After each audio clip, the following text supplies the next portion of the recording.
ഉദുമയിൽ പോലീസുകാരൻ ചമഞ്ഞ് ജ്വല്ലറിയിൽ നിന്നും സ്വർണവുമായി മുങ്ങിയ വിരുദ്ധൻ പിടിയിൽ. തിരുവനന്തപുരം നരിക്കൽമുക്കം സ്വദേശി മനുവാണ് പിടിയിലായത്. ഗോവയിലെ സുഖവാസ കേന്ദ്രത്തിൽ നിന്നാണ് പ്രതിയെ പോലീസ് പിടികൂടിയത്.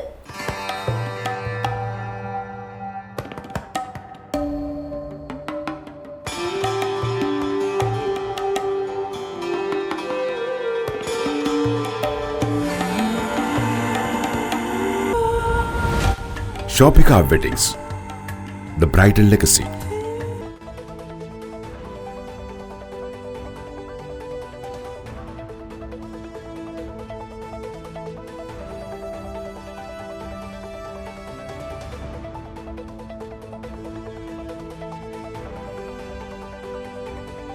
പോലീസുകാരൻ ചമഞ്ഞ് ജ്വല്ലറിയിൽ നിന്നും സ്വർണ്ണാഭരണം വാങ്ങി പണം നൽകാതെ മുങ്ങിയ തട്ടിപ്പുവീരനെ പോലീസ് പിടികൂടി.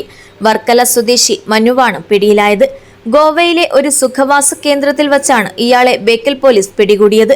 2.5 ലക്ഷത്തോളം രൂപയുടെ തട്ടിപ്പാണ് ഉദുമയിലെ ജ്വല്ലറിയിൽ നടത്തിയത്. കഴിഞ്ഞ ദിവസം ഉദുമ റെയിൽവേ ഗേറ്റിന് സമീപത്തെ പുഷ്പലത ജ്വല്ലറിയിൽ നിന്നാണ് ഇയാൾ ആഭരണങ്ങളുമായി കടന്നുകളഞ്ഞത്. കൊല്ലം സ്വദേശിയാണെന്നും 7 മാസമായി ബേക്കൽ സ്റ്റേഷനിൽ ജോലി ചെയ്യുന്ന പോലീസുകാരനായ അഖിൽ രാജാണെന്നും പറഞ്ഞാണ് മനു ജ്വല്ലറി ഉടമയെ വിശ്വാസത്തിലെടുത്തത്.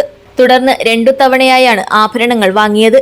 തുക ഗൂഗിൾ പേ ആയി അയച്ചതായി വിശ്വസിപ്പിച്ചു. എന്നാൽ ബാങ്കിൽ അന്വേഷിച്ചപ്പോഴാണ് കബളിക്കപ്പെട്ടതായി ബോധ്യമായത്. തുടർന്ന് ജ്വല്ലറി ഉടമ ബേക്കൽ പോലീസിൽ പരാതി നൽകുകയായിരുന്നു. ജ്വല്ലറിയിലെ CCTV ദൃശ്യങ്ങൾ പരിശോധിച്ചാണ് തട്ടിപ്പുവീരനെ തിരിച്ചറിഞ്ഞത്.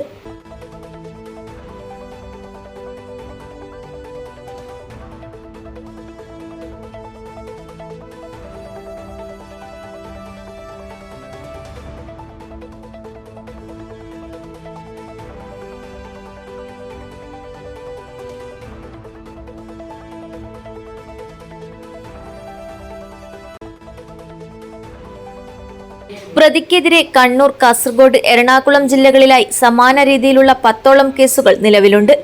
News bureau, Uduma.